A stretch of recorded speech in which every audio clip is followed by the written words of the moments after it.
మన ప్రభువును లోకరక్షకుడైన యేసుక్రీస్తు నామమున మీ అందరికీ నా యొక్క ప్రత్యేక వందనములు. ఈ ఉదయకాల సమయమున దేవుడు మనకిస్తున్నటువంటి వాగ్దానమును చదువుకుందాం. యెషయా గ్రంథము 57వ అధ్యాయము 18వ వచనము.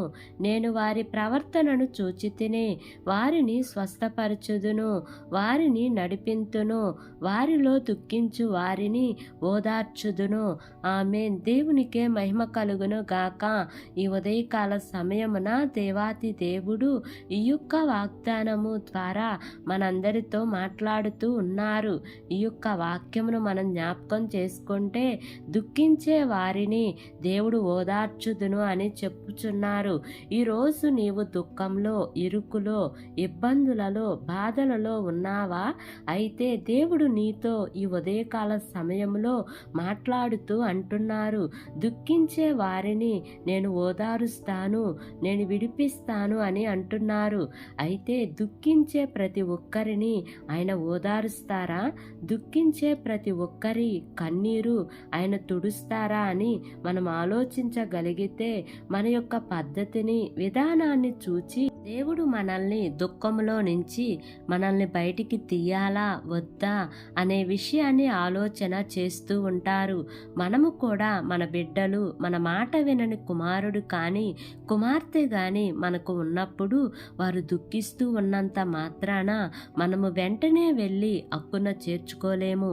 ఎందుకంటే వారి యొక్క పద్ధతి సరిగా ఉండాలి అని, వాడు ఇక మీదట మంచి వ్యక్తిగా మారాలి అని మనము ఎలాగైతే తల్లిదండ్రులుగా ఉన్న వారిమే ఆశపడతామో అదే రీతిగా దేవుడు కూడా మన పద్ధతి సరిగా లేకపోయినా, మన ప్రవర్తన సరిగా లేకపోయినా దేవుడు వారి కన్నీరు తుడవకుండా అలాగే ఉంచుతారు.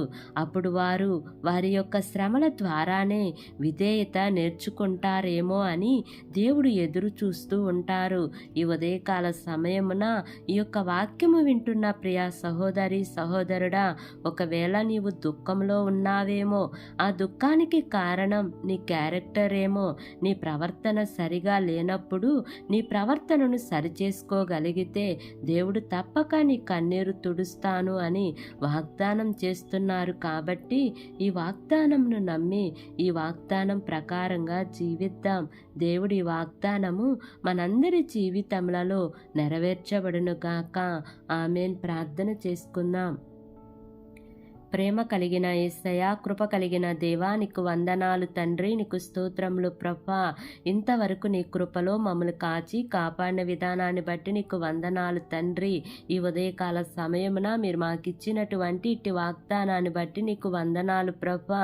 దుఃఖించు వారి యొక్క కన్నీరు తుడిచే దేవుడవు నీవే తండ్రి, వారిని ఓదార్చే దేవుడవు నీవే కదా ప్రభా. అయ్యా, మా యొక్క ప్రవర్తన, క్యారెక్టర్ బాగున్నప్పుడు మా కన్నీరు తుడుస్తాను అని వాగ్దానం చేశారు కదా ప్రభా. అయ్యా నా తండ్రి, మా యొక్క ప్రవర్తన సరిచేసుకుని నా తండ్రి నీకు ఇష్టమైన బిడ్డలుగా మేము జీవించే కృపను దయచేయమని అడుగుచున్నాను దేవా. మా దేశమును పరిపాలిస్తున్న ప్రతి అధికారుల కుటుంబాలను జ్ఞాపకం చేసుకోండి అయ్యా. వారందరికీ మంచి ఆరోగ్యమును దయచేయండి అయ్యా. వారు వెళ్ళుచున్న ప్రయాణాల్లో క్షేమాన్ని ఇవ్వండి తండ్రి. వారు ఏ పని చేసినాను వారి పనులన్నిటిలో కూడా మీ యొక్క సఫలతను దయచేయండి అయ్యా. ఈ దినము నూతనంగా ప్రారంభిస్తున్న ప్రతి కార్యక్రమంలో యేసయ్యా మీరు ముందుండి నడిపించమని, నా యొక్క ప్రార్థన ఆలకించి అంగీకరించమని నజరేయుడైన యేసు అతి పరిశుద్ధ నామమును అడిగి వేడుకొని పొంది ఉన్నాము తండ్రి. Amen, amen, amen. Praise the lord. God bless you all.